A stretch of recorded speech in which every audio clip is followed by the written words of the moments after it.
طبعا المؤتمر يأتي في لحظة حرجة يمر بها العراق والمنطقة بشكل عام، ويسلط الأضواء على آفاق يعني تطور الإرهاب في هذه المنطقة والسبل الكفيلة بمعالجة هذه الظاهرة التي ألقت بظلالها القاتمة على مجمل الأوضاع السياسية والاجتماعية.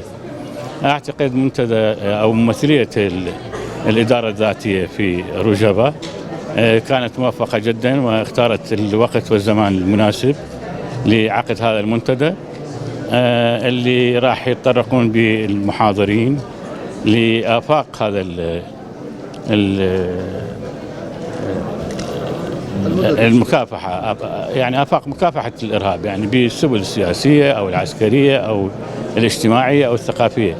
أعتقد يعني راح يحقق هذا المؤتمر غاياته أو هذا المنتدى، بحيث سيكون من الممكن تسليط الضوء على الكيفية التي أو السبل الكفيلة بإيجاد مشتركات أو أرضية ممكن من خلالها الانطلاق لوضع آليات مكافحة الإرهاب، ليس على المستوى السياسي أو المستوى العسكري أو المستوى الاقتصادي والاجتماعي، وإنما من خلال نشر الوعي وثقافة التسامح والسلم الأهلي والعيش المشترك بين مكونات الشرق الأوسط بشكل عام. هذه تحتاج إلى حكم رشيد أولا، يعني التخلي عن نزعة الدكتاتورية والاستئثار بالحكم وترسيخ العمل الديمقراطي والتحول الديمقراطي، فضلا عن نشر ثقافة التسامح والعيش المشترك.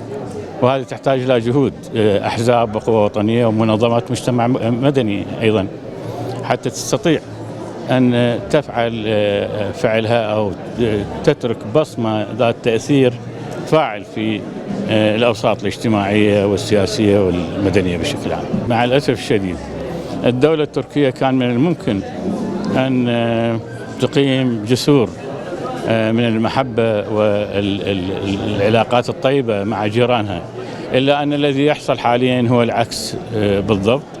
النظام التركي الآن يحتل أجزاء كبيرة من العراق، يعني بحدود أكثر من 36 قاعدة عسكرية على الأرض العراقية، وهذا انتهاك واضح، وانتهاك واضح أيضا للسيادة وعلاقات حسن الجوار. ينتهك السيادة السورية ويحتل أراضي في سوريا، في شمال شرق سوريا، في روجافا حصرا، ويناصب العداء للشعب السوري الذي يحاول أن يجد سبيل للتحول الديمقراطي في سوريا من خلال الإدارة الذاتية التي تعمل بكد في سبيل هذا التحول. وأعتقد التجربة رائدة وستأتي ثمارها قريبا إن شاء الله.